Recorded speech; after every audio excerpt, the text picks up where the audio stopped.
अथ मन्त्रपाठः।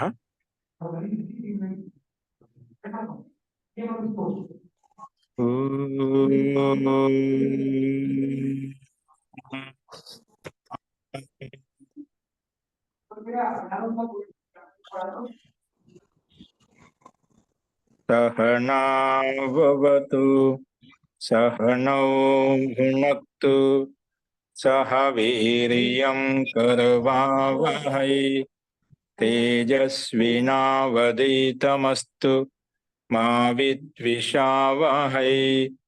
ओम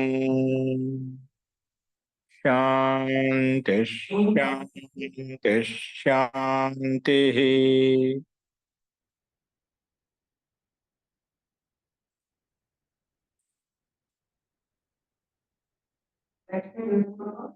सर्वेभ्यो नमः। अंदरिकी नमस्कारम अंडी।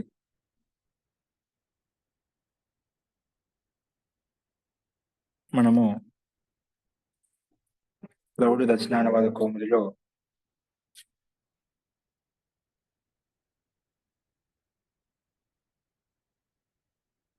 22వ అభ్యాసం చెప్పుకుంటున్నాము. ఇందులో తెలుగు వాక్యాలు మనం చెప్పుకుంటున్నాము.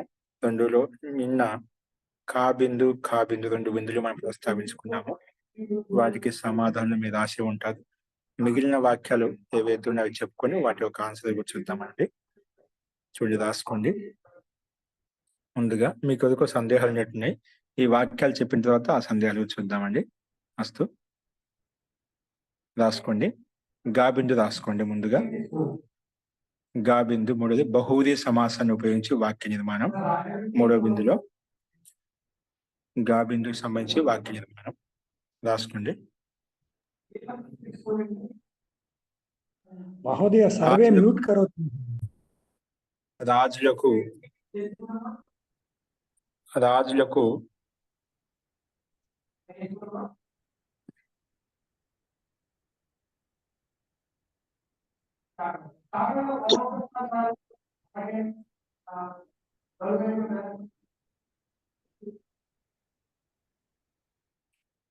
రాజులకు ఉత్సవాలు ప్రియంగా ఉంటాయి. రాజులకు ఉత్సవములు ప్రియంగా ఉంటాయి. రాజులకు ఉత్సవాలు ప్రియంగా ఉంటాయి.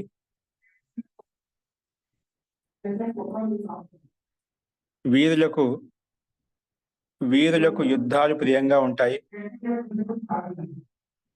వీరులకు యుద్ధాలు మరియు బాలకులకు మనోరంజనం ప్రియంగా ఉంటుంది. బాలకులకు మనోరంజనం ప్రియంగా ఉంటుంది.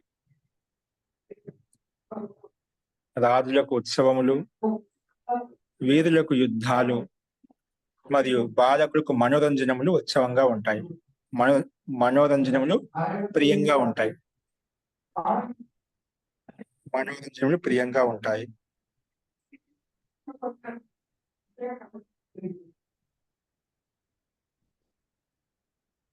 ఇది ఒకటో వాక్యము గా బిందులో. నెక్స్ట్ వాక్యం రాసుకోండి.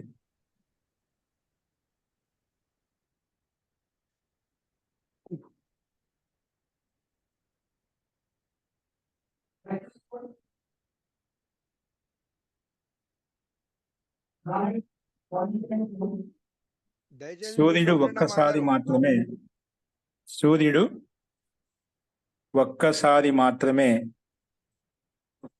నెక్స్ట్ వాక్యం. సూర్యుడు ఒక్కసారి మాత్రమే తన అశ్వములను, అంటే తన కిరణాలను, ఇక్కడ గోడ అంటే కిరణాలు. సూర్యుడు ఒక్కసారి మాత్రమే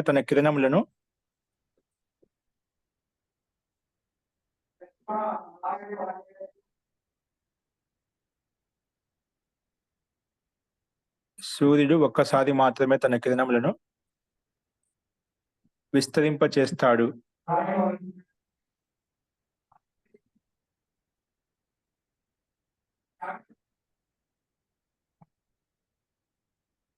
కానీ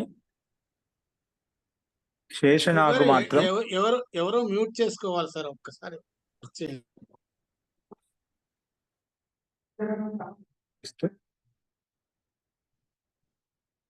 సూర్యుడు ఒక్కసారి మాత్రమే తన కిరణములను ప్రసరిస్తాడు.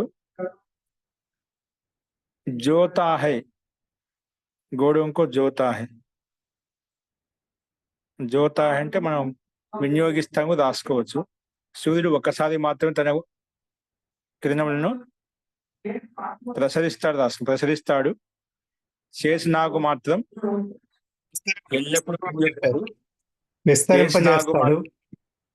విస్తరింపజేస్తాడు దాన్ని. సూర్యుడు ఒక్కసారి మాత్రమే తన కిరణములను విస్తరింపజేస్తాడు. సూర్యుడు ఒక్కసారి మాత్రమే తన కిరణములను విస్తరింపచేస్తాడు.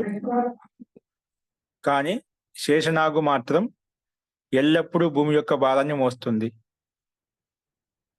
శేషనాగు మాత్రం ఎల్లప్పుడూ భూమి యొక్క భారమును మోస్తుంది.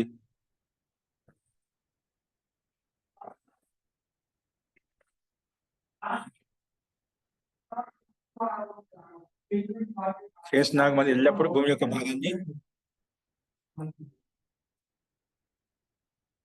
భారాన్ని మోస్తుంది. ఆరవ వంతు వరకు రాజు కూడా ఇదే ధర్మము. షష్టాంశ వృత్తి అంటే ఆరో వంతు వరకు రాజుకు కూడా ఇదే ధర్మము. ఇలా చేయడం అట. ఆరవ వంతు వరకు రాజుకు కూడా ఇదే ధర్మము. ఆరవ వంతు వరకు రాజుకు కూడా ఇదే ధర్మము. ఆరవ వంతు వరకు కూడా రాజుకు ఇదే ధర్మము. ఆరవ వంతు వరకు కూడా రాజుకు ఇదే ధర్మము.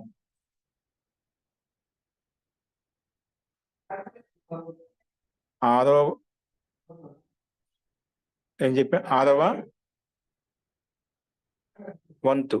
వంతు వరకు రాజుకు కూడా ఇదే ధర్మం. రాజుకు కూడా ఇదే ధర్మం.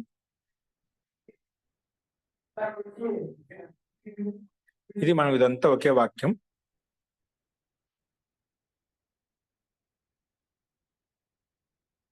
సూర్యుడు ఒకసారి మాత్రమే తన కిరణాలను విస్తరింపచేస్తాడు. శేషనాగు మాత్రం ఎల్లప్పుడూ భూమి యొక్క భారాన్ని మోస్తుంది. ఆరో వంతు వరకు రాజుకు కూడా ఇదే ధర్మము. ఆరో వంతు వరకు కూడా రాజుకు కూడా ఇదే ధర్మము. ఆరో వంతు వరకు కూడా రాజు యొక్క ధర్మం ఇదే అన్నమాట. రాజుకు కూడా ఇదే ధర్మము. రాజుకు కూడా ఇదే ధర్మము.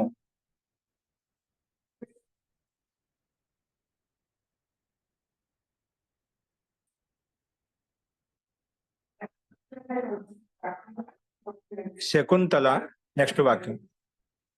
ఎడమ చేతిలో శకుంతల ఎడమ చేతిలో శకుంతల ఎడమ చేతి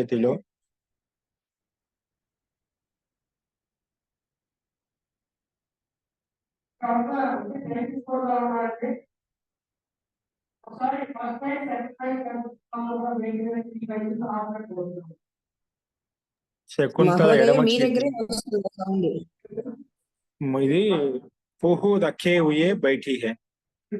పుహ ముహో శబ్దం. సుహు రఖే హుయే బైఠీ హై.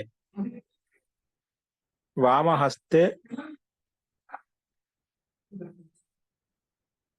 ఉపహిత వదనా తిష్టతి.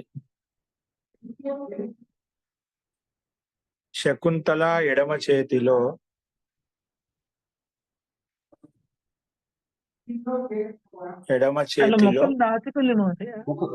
ముఖమే మహోదయ ముఖమే వదనం అని ఇచ్చాడు.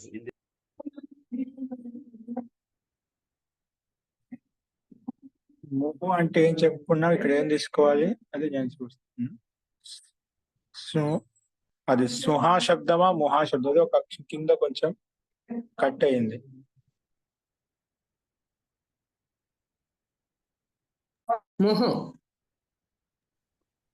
సంస్కృతంలో సంకేతంలో వదనం అని ఇచ్చాడు మహోదయ. ఏంటండి? సంకేతంలో హలో. వదనం అని ఇచ్చాడు. వదనంలో ఆ, వదనం అన్నారు. ఉపహిత వదన. ఇది ఉపహిత వదనాకు అర్థం ఇక్కడ ఏం తీసుకోవాలని చూస్తున్నాం. శకుంతల ముఖనే ఉంది. ఏంటండి?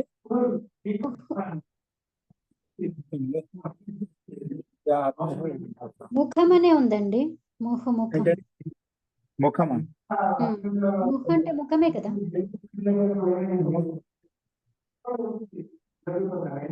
శకుంతల ఎడమ చేతిలో ముఖము అంటే నిరాశతో కూర్చుంది ముఖం. నిరాశతో ఎడమ చేతి తల కూర్చుంది. పట్టుకుని కూర్చుంటుంది, అలా తీసుకోవచ్చు. వాదన అంటే ఇక్కడ వదన అంటే ఇక్కడ వాదార్థాలు తీసుకుంటాం. శకుంతల ఎడమ చేతిలో ముఖం పెట్టుకొని కూర్చుంది. ముహు రఖీ హుయే బయటి ఇదే చేతిలో పట్టుకొని అట్లా చేతిలో పట్టుకొని కూర్చుంటాం కదా ఒక్కోసారి. అలాగా ఒకసారి చేయి పట్టుకొని కూర్చుంటామట, ఏదో తల పట్టుకొని కూర్చున్నా అంటుంటామట ఆ సందర్భంలో. తో శకుంతల ఎడమ చేతిలో ముఖం పట్టుకొని కూర్చొనింది. శకుంతల ఎడమ చేతితో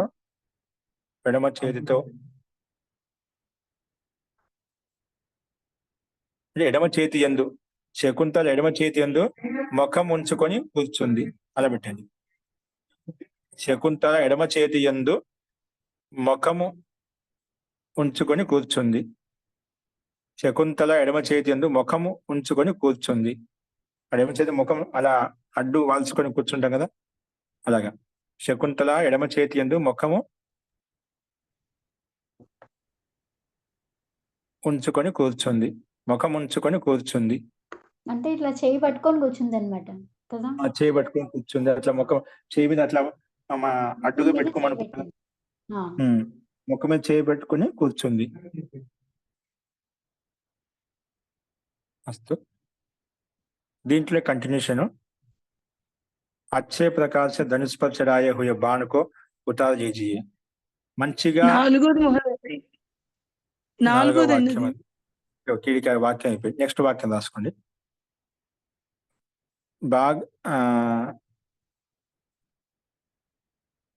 మంచిగా ధనుష్యందు అంటే బాగా, మంచిగా అంటే బాగా ధనుష్యందు ఎక్కించినట్లు బాణాన్ని తీసివేయండి.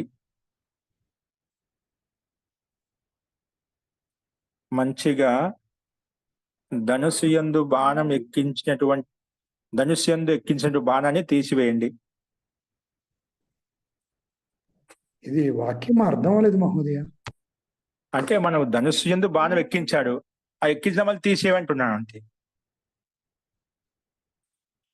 ఒక బాణంలో ధనుసు ఎక్కువ పెట్టినా అని చెప్పని వచ్చాడు. ఎక్కువ పెట్టిన బాణాన్ని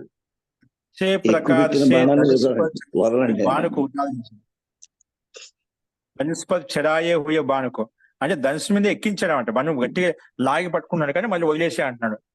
గుది పెట్టేసాడు, గుది పెట్టి మళ్ళీ వదిలిపెట్టాడు.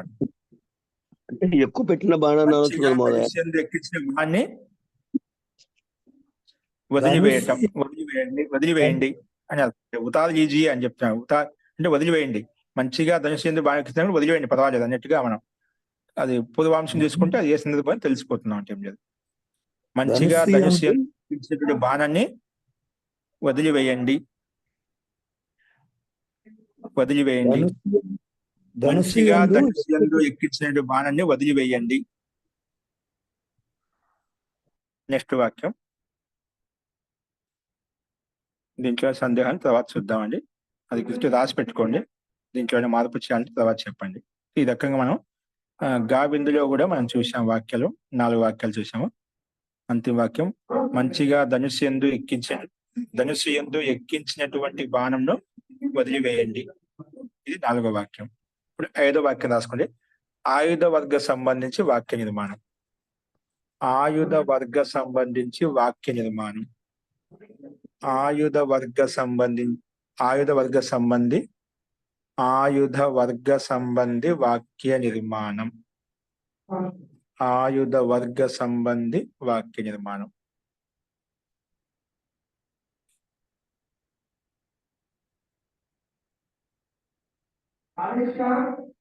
ఊర్వశి ఇంద్రునికి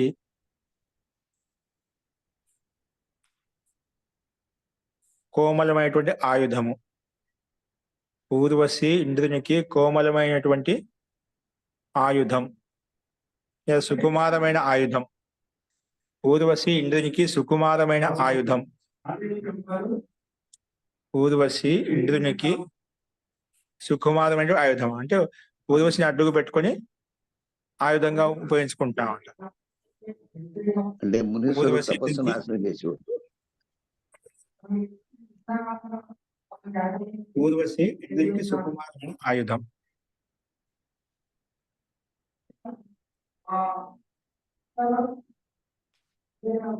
ఊర్వశి ఇంద్రునికి కీ యొక్క అంటే ఒకటే అండి, ఏదైనా ఒకటే. ఊర్వశి ఇంద్రునికి సుకుమారమైన ఆయుధం. నెక్స్ట్ వాక్యం.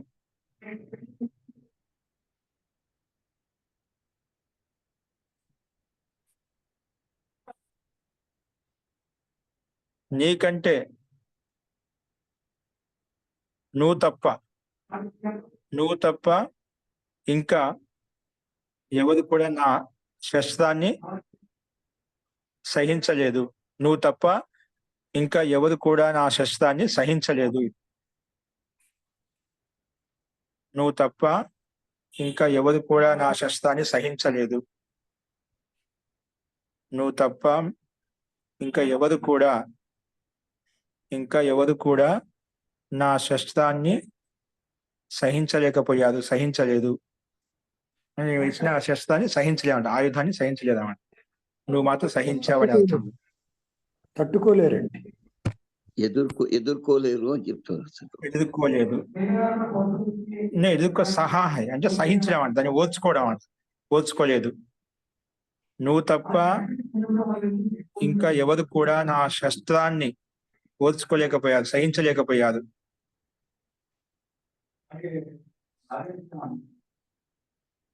నువ్వు తప్ప ఇంకా ఎవరు కూడా నా శస్త్రాన్ని సహించలేకపోయారు లేదా ఓర్చుకోలేకపోయారు.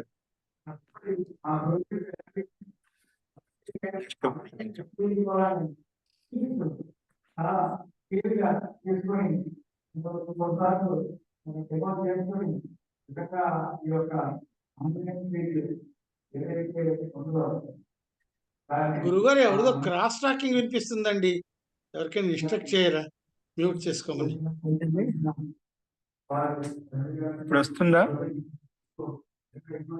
వినిపిస్తుందండి, కంటిన్యూస్ గా వినిపిస్తుంది. క్లాస్ స్టార్ట్ అయినప్పుడు వినిపిస్తుంది. ఇక్కడ మీ దగ్గరే సార్ మహోదయ, మీ దగ్గరే ఎవరో మాట్లాడుతున్నారు. అది నా దగ్గర వస్తుంది, దూరంగా ఎక్కడ కాలకి దిగుతుంది, ఆ సౌండ్ వస్తుంది. అయితే అస్తు మహోదయ, నేను మ్యూట్ చేసుకున్నాను. రాసుకోండి. రణకుశలుడు అంటే రణకుశలుడు యుద్ధుడు. రణకుశలుడు విజయవంతం వీర కవచాన్ని వేసుకొని రణకుశలుడు. మూడో వాక్యం. రణకుశలుడు అంటే రణంలో కుశలుడు అంటే యుద్ధం చేసే నైపుణ్యత ఎవరికైతే ఉందో రణకుశలుడు విజయ వీర కవచాన్ని వేసుకొని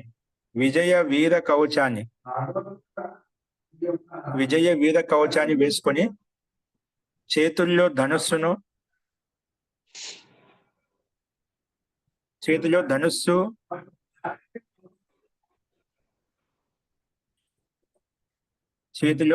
ధనుస్సు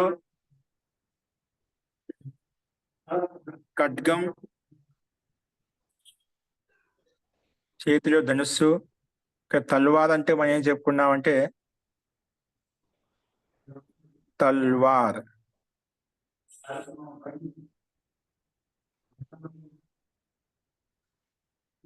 ఒక శల్యం, చేతిలో ధనుస్సు, శల్యం, కత్తిని తలవారు. అలాగే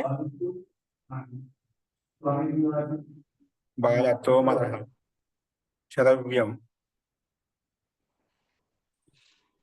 तलवार शब्द नहीं आया,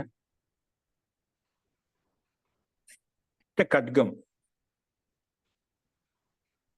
చేతిలో ధనుస్సు, ఖడ్గం, శల్యం, శల్యం, శల్యం, ఖడ్గం, శల్యం, భాలే. భాలే అంటే ఏం చెప్పుకున్నామంటే మన ఇక్కడ ప్రాసః, శల్యం ప్రాసః గృహీత్వా గృహీత్వా ప్రాసః తెలుగు గృహీత్వా పదాలు చెప్పుకున్నాం మహోదయ మనము. ప్రాసః అంటే ఇక్కడ అదే భాల అంటే బల్లెం బల్లెం. బల్యం గృహీత్వా. ఓకే.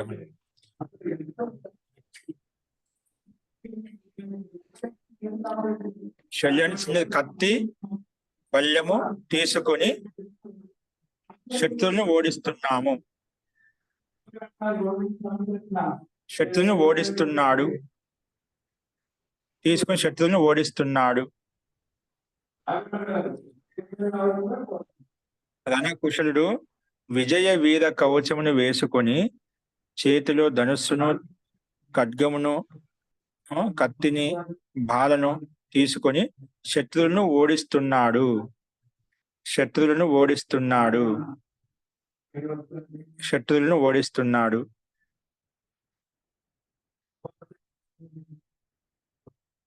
శత్రువులను ఓడిస్తున్నాడు.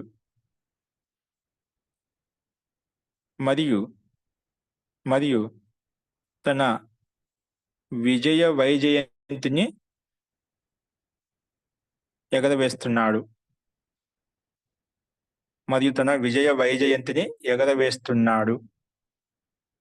మరియు తన విజయ వైజయంతిని ఎగరవేస్తున్నాడు. మరియు తన విజయ వైజయంతిని ఎగరవేస్తున్నాడు. తన పతాకాన్ని ఎగరవేస్తున్నాడు. మరియు తన విజయ పతాకాన్ని, వైజయంతిని పతాకం, మరియు తన విజయ పతాకను ఎగరవేస్తున్నాడు. విజయ పతాకం ఎగరవేస్తున్నాడు. తన విజయ పతాకను ఎగరవేస్తున్నాడు. నెక్స్ట్ 4వ వాక్యం. ప్రాచీన సమయంలో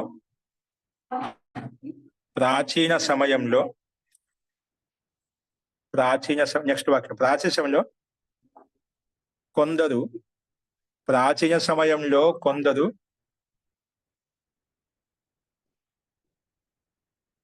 కొందరు అశ్వముల యందు అంటే గుర్రముల యందు, ప్రాచీన సమయంలో కొందరు గుర్రముల యందు, కొందరు ఏనుగుల యందు, మరియు కొందరు రథముల యందు ఉండి యుద్ధం చేసేవారు. రథముల యందు కూర్చొని యుద్ధం చేసేవారు. ప్రాచీన కాలంలో కొందరు రథముల యందు ఉండి రథముల యందు కూర్చొని యుద్ధం చేసేవారు. రథముల యందు ఉండి యుద్ధం చేసేవారు అలా చేసిన ప్రవర్తన. రథముల యందు ఉండి యుద్ధం చేసేవారు. ప్రాచీన సమయంలో కొందరు గుర్రముల యందు, కొందరు ఏనుగుల యందు, మరి కొందరు రథముల యందు ఉండి యుద్ధము చేసేవారు. ఇది మనకు అంతిమ వాక్యము.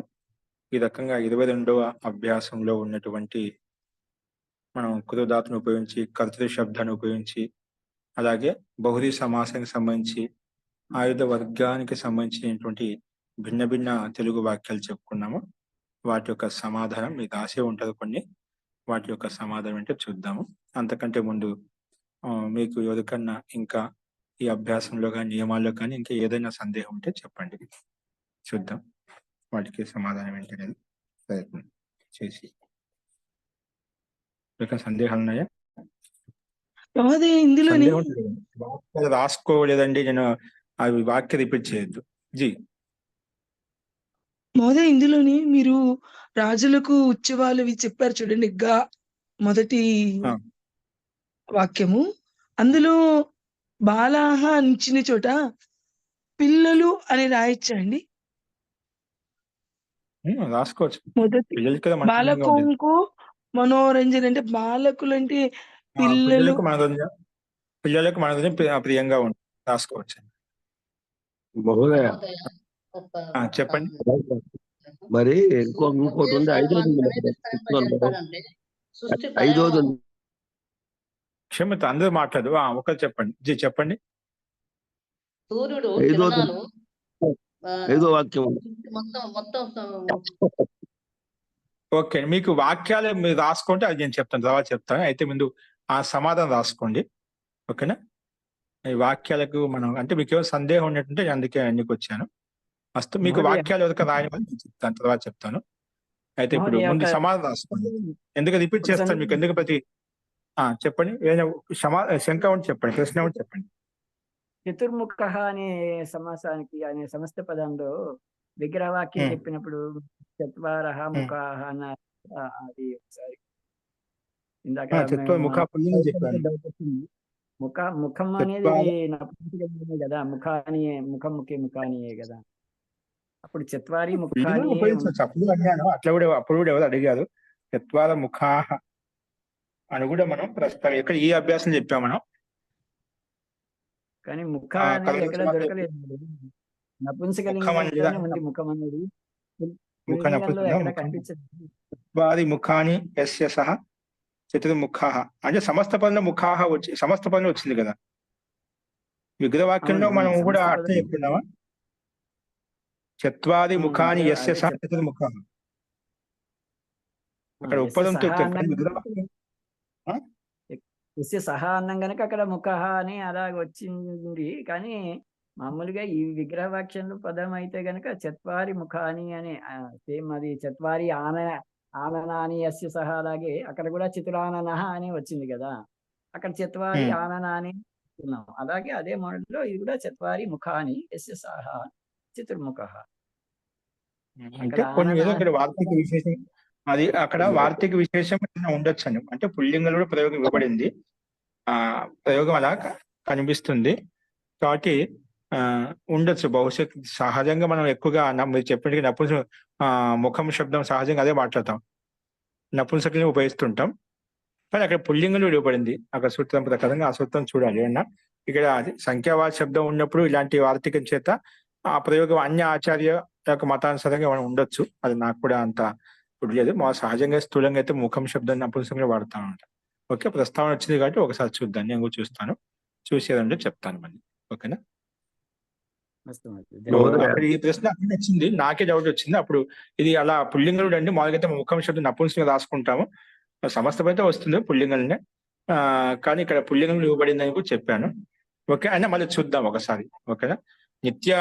నిత్య నపుంసకలింగం అయింది అనుకోండి, అక్కడ ప్రయోగం కనిపిస్తుందంటే అక్కడ ఏదైనా విశేషమైన వార్తీకం ద్వారా, విశేషమైన వచనం ద్వారా మనకు దాన్ని ఆ రకంగా తీసుకుంటాం. లేకపోతే ఇక్కడే మనకి దోషయుక్తంగా ఉండొచ్చు, అదైనా మార్చుకుందాం ఖచ్చితంగా. ఓకేనా? అస్తు జీ, చెప్పండి నెక్స్ట్. మహోదయ, ఇప్పుడు మా పుస్తకంలో అర్థం ఉంది మహోదయ. చుంగిక అధ్యక్ష, చుంగికే అధికారికో, చుంగికో ఆయక हिसाब पुस्तक करने का आदेश देता है అని ఉంది మహోదయ. ఇక్కడ ఏం చెప్పాలనుకుంటున్నారు మీరు? అంటే ఇప్పుడు ఆ నాలుగోది మీ పుస్తకంలో ఉంది మహోదయ, ఐదోది మా పుస్తకంలో ఉంది, అది కూడా ఏమైనా చెప్తారేమోనని. ఏముంది ఇక్కడ ఈ వాక్యమా? వాక్యం 5వ వాక్యం కూడా ఉంది అక్కడ. ఉంది సార్, ఉంది మహోదయ. ఇక్కడ చెంగి శబ్దం మనకి ఇక్కడ వచ్చి చుంగి అనేది 21వ అభ్యాసం తీశారు మీరు, 22వ అభ్యాసం, 22వ అభ్యాసం, 21వ అభ్యాసం తీశారు మీరు బై మిస్టేక్. చూడండి. అవును మహోదయ, బై మిస్టేక్ 21వ అభ్యాసం కలిపారు. ఓకే ఓకే అండి. అసలు ఇంకెవరికన్నా అట్లా సందేహాలు ఉన్నాయి? ఎవరికన్నా మీకు సందిగ్ధంగా ఉండి సిద్ధాంత పరంగా, ఓకేనా? వాక్య పరంగా మనం చూద్దామండి. మీకు ఎవరికి సందేహం ఉంటే నేను చెప్తాను. అస్తు, అయితే రాసుకోండి. మొట్టమొదటి వాక్యానికి సమాధానం కర్తృ శబ్దాన్ని ఉపయోగించి వాక్య నిర్మాణం చెప్పుకున్నాం కదా.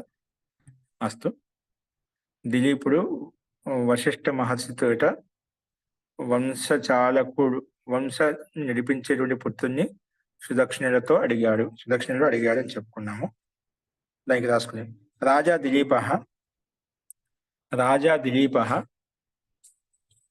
వశిష్ఠం అంటే వశిష్ఠ మహర్షి అనమాట. కింద సంకేతం చూడండి, రాసుకోండి. రాజా దిలీప వశిష్ఠం వంశస్య కర్తారం, కింద సంకేతం చూడండి, సమాధి ఇవ్వబడింది. రాజా దిలీప మనం రాసుకుంటున్నాం, మిగతా అంతా అక్కడే ఉంది. రాజా దిలీప, ఒక రాజా కూడా లేదు, డైరెక్ట్ దిలీప రాసుకో. దిలీప వశిష్ఠం వంశస్య కర్తారం అంటే వశిష్ఠుని వంశకర్తారం తనయం, వంశకర్త తనయుడిని అంటే పుత్రుణ్ణి. వంశస్య కర్తారం తనయం అంటే పుత్రుడు. ఇక్కడ వంశస్య కర్తారం తనయం సుదక్షిణాయాం యయాచే.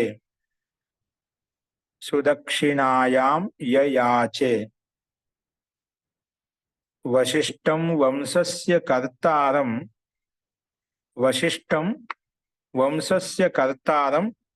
తనయం సుదక్షిణాయాం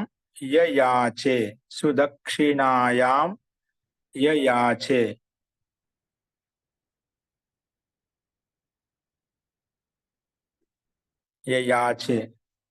ఓకే. నెక్స్ట్ రెండో వాక్యం చూడండి. అష్టాధ్యాయ మహర్షి పాణిని అష్టాధ్యాయిని, మహర్షి పతంజలి మహాభాష్యమును, మహాకవి కాళిదాస రఘువంశాన్ని రచించిన కర్తలు అని చెప్పుకున్నాం. రాసుకోండి. మహర్షి పాణి అష్టాధ్యాయాః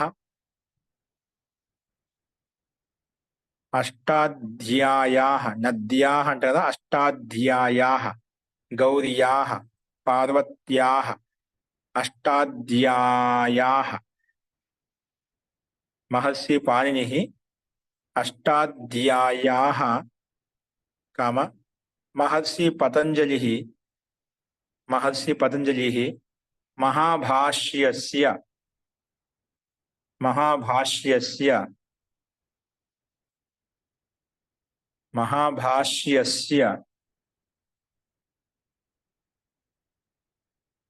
మహాకవి కాళిదాసశ్చ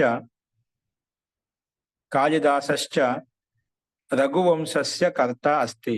రఘువంశస్య కర్త అస్తి.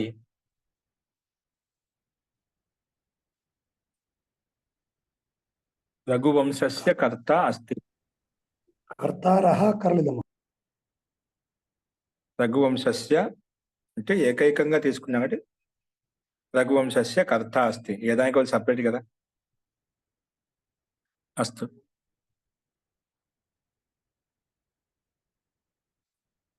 నెక్స్ట్ వాక్యం రాసుకోండి. సమాధానం. దినము చేసేటువంటి తండ్రి శత్రువు. రిణకర్త పితా శత్రువు. అస్థి శబ్దం అధ్యాహం రాసుకున్నా అధ్యాహారం అవుతున్నది. రుణకర్త పితా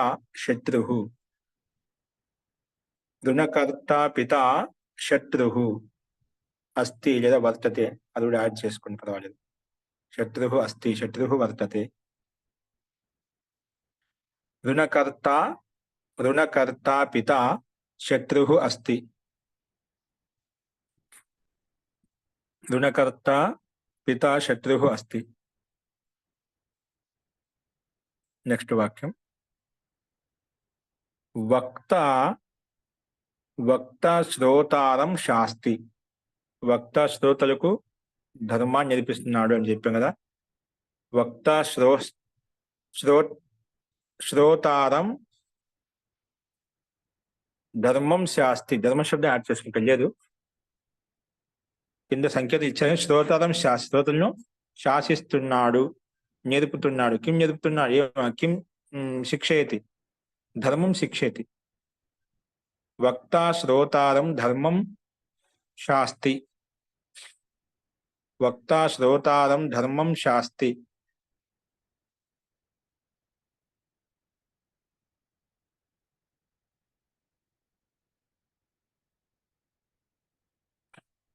వక్తా శ్రోతారం ధర్మం శాస్తి. వక్తా శ్రోతారం ధర్మం శాస్తి.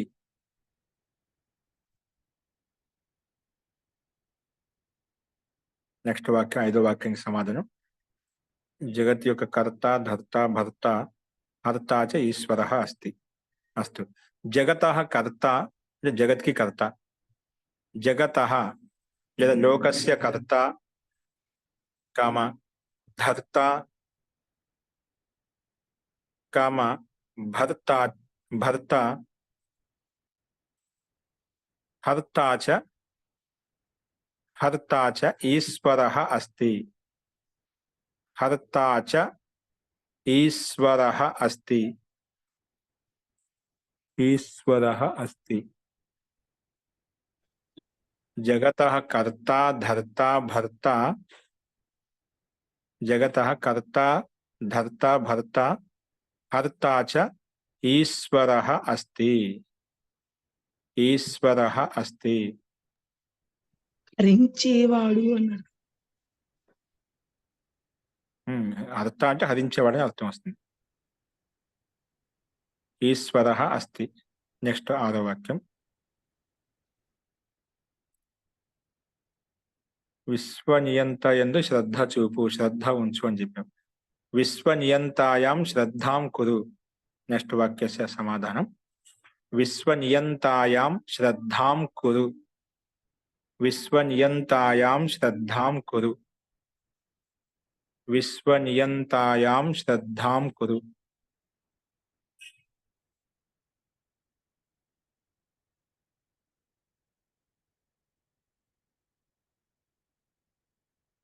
విశ్వనియంతాయాం శ్రద్ధాం కురు. శ్రద్ధాం కురు. విశ్వనియంతాయాం శ్రద్ధాం కురు. ఇక్కడ కా బిందుకు సంబంధించి 5 వాక్యాలు చెప్పుకున్నాం. 2 కురు ధాతుని ఉపయోగించి రాయండి. కురు ధాతుని ఉపయోగించి వాక్యాలు రాసుకోండి. అతడు మనసులో ఇది విచారించాడు.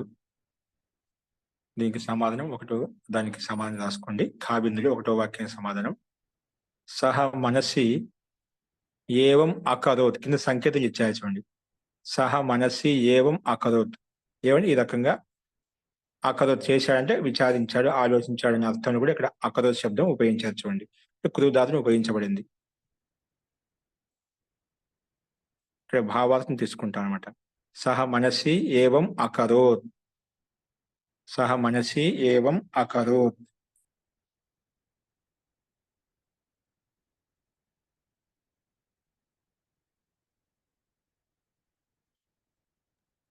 చింతనం అకరోత్ అని రాయొచ్చా మహోదయ? చింతనం అకరోత్ అని ఏమన్నా అలాగ అనొచ్చా? అంటే అదే మనకు అంశాన్ని బట్టి తెలిసింది. శ్లోకాంశాలు కదా ఇవన్నీ కూడా.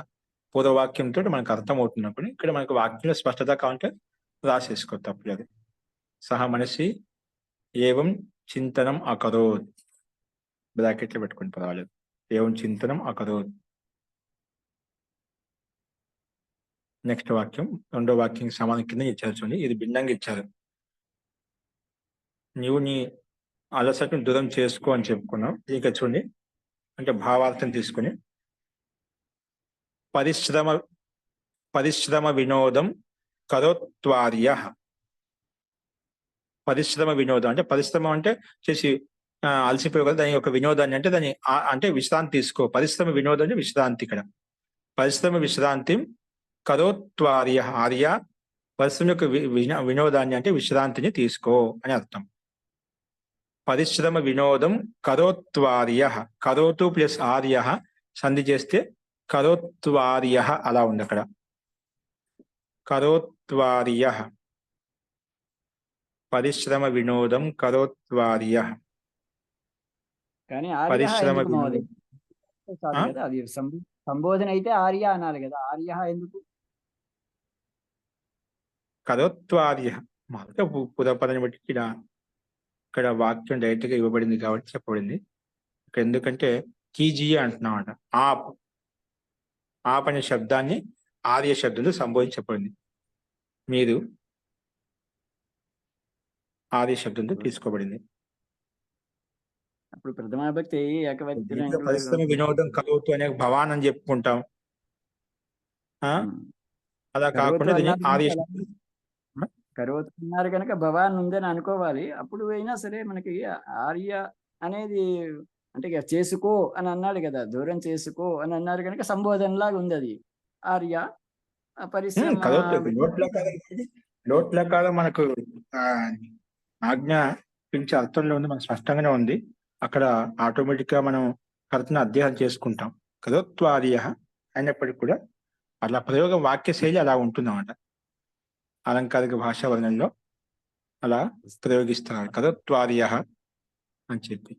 మరి అప్నీ థకాన్ అని ఉంది కదా, ఇక్కడ అప్పుడే అంటే అక్కడ అతనే వస్తాడు. అప్పుడే తన ఈ అరసును ఉద్యోగం చూసుకోనట్టుగా ఇక్కడ భిన్న వ్యక్తి లేదు, సంకేతించలేదు కాబట్టి అప్పుడే అనే అర్థం వస్తుంది అక్కడ కూడా. అది మాతా శబ్దం లాగా ఇది స్వతంత్ర వాక్యం కాదండి. ఇది స్వతంత్ర వాక్యం అయితే మనం చెప్పుది ఏదో శ్లోకం యొక్క అంశీభాగం. ఆ పూర్వ వాక్యం తీసుకున్నట్లయితే అర్థం అదే విధంగా వచ్చేస్తుంది, అదే విధంగా కూర్చుంటుంది అన్నమాట. ఓకేనా? అస్తు. నెక్స్ట్ వాక్యం రాసుకోండి. 3వది, నీవు నేను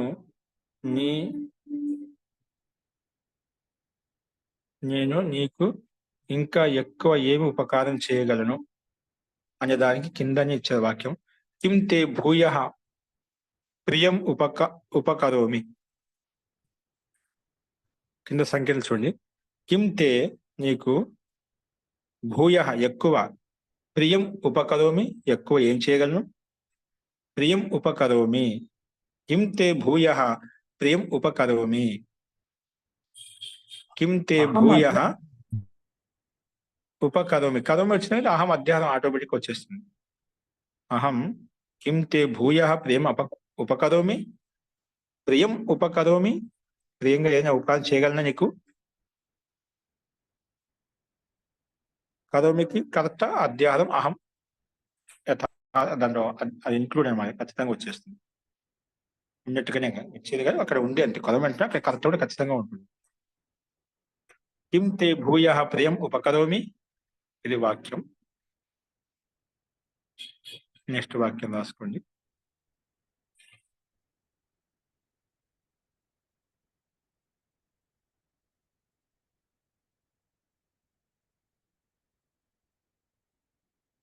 గ్రీష్మ ఋతౌ లేదా గ్రీష్మే సమయం అధికృత్య గీయతాం. సమయం అధికృత్య, గ్రీష్మే సమయం అంటే సమయాన్ని గురించి, సమయాన్ని ఆరాధన చేసుకుని అంటే ఆ ఋతువును ఆరాధన చేసుకుని పాడండి అని అర్థం. గ్రీష్మే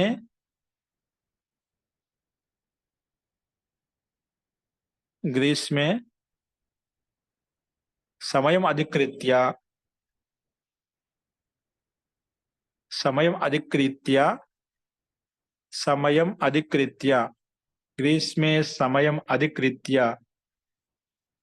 గ్రీష్మే సమయం అధికృత్య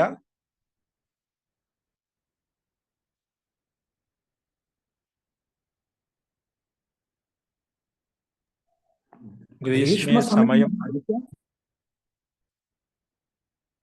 గ్రీష్మ గ్రీష్మకాలంలో సమయం అధికారం సమయాన్ని గ్రీష్మకాలంలోనే అర్థం. గ్రీష్మకాలం సమస్త పదం తీసుకుంటే అలా వస్తుంది. గ్రీష్మ సమయం అధికృత్య. అస్తు మహోదయ. గ్రీష్మే సమయం అధికృత్య గీయతాం. గ్రీష్మర్తౌ గీయతాం.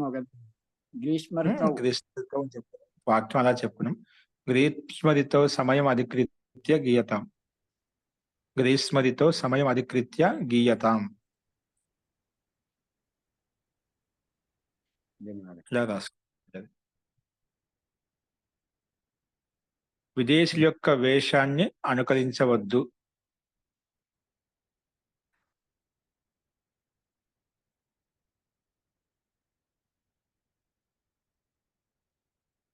విదేశీనాం వేషం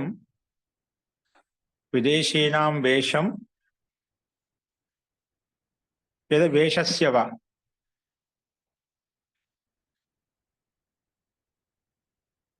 విదేశినాం వేషం వేషస్య వా న అనుకుర్యాః.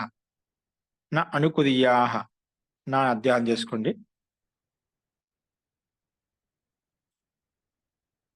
విదేశీనాం, ఎందుకంటే విదేశీయోంకే వేష్క విదేశీనాం వేషం న అనుకుర్యాః లేదా విదేశీనాం వేషస్య న అనుకుర్యాః.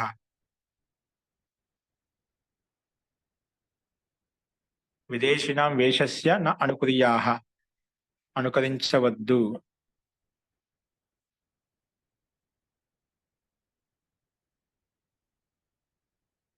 న అనుకుర్యాః, న అనుకుర్యాః.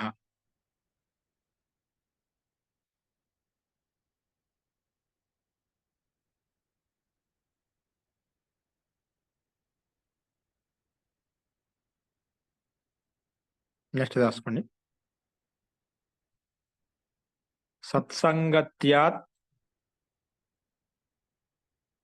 సత్సాంగత్యై రాసుకోండి. ఏ క్వశ్చన్ రాసుకోండి. సత్సాంగత్య పాపాని అపాకరోతి. సత్సాంగత్య పాపాని అపాకరోతి.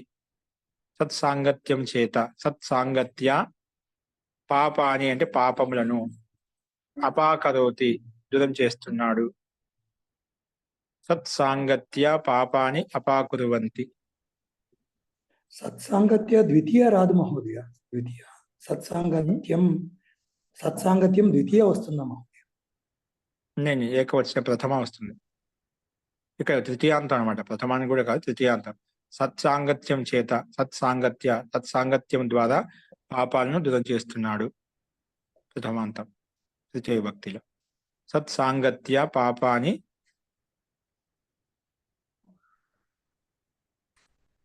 గత్యా వస్తుందన్నమాట.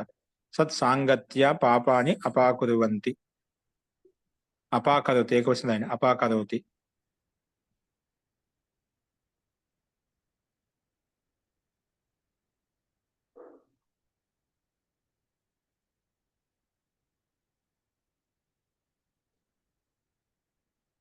నెక్స్ట్ దేశభక్త నాయకాః దేశభక్త నేతారః దేశభక్త నాయకాః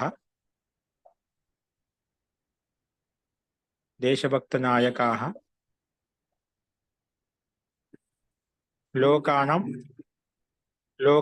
ఉపకుర్వతే. దేశభక్త నాయకాః లోకానం ఉపకుర్వతే. ఆచార్య బహువచనం కుర్వంతే రాదా? ఇక్కడ కర్త ఏకవచనం పెట్టే అప్పుడు ఉపకుర్వతే కుర్వతే కుర్వేతే కుర్వంతే కుర్వతే. లోకభక్త నేత అంటే సరిపోతుంది మహోదయ.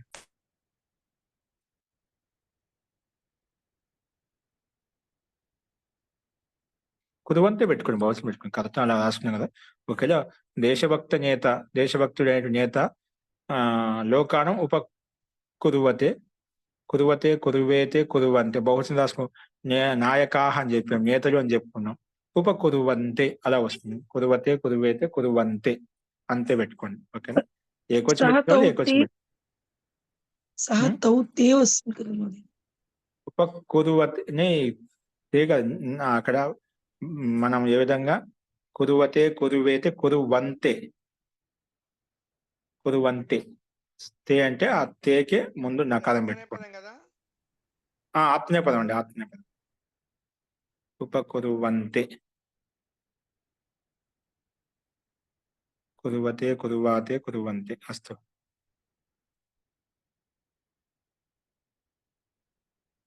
ఏ క్వశ్చన్ ఆచార్యజీ ఉపయోగించబడింది మనకు అవసరం లేదు. ఆచార్యజీ ఇక్కడ కుర్వతేనే వస్తుంది, ఎందుకంటే బహువచనం ఇది. బహువచనంలో కుర్వతేనే ఉంటుంది.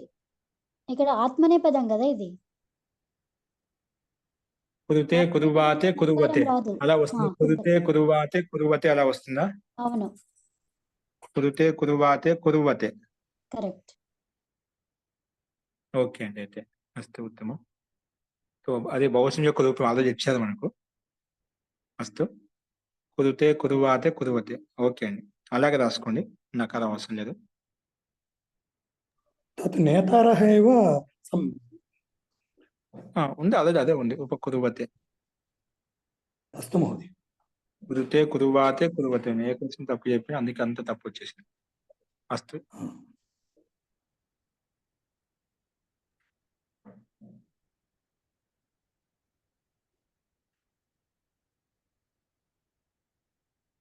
ఓకే అండి, మిగతా సమయం అతిక్రమించింది. మిగిలిన వాక్యం అది రేపు చెప్పుకుందాం అండి. అస్తు. మిగిలిన వాక్యాల సమాధానం కూడా ప్రయత్నం చేసి రాయండి. అస్తు. సత్యాన్ని చూద్దాం ఇప్పుడు మనం. శాంతి పాఠ.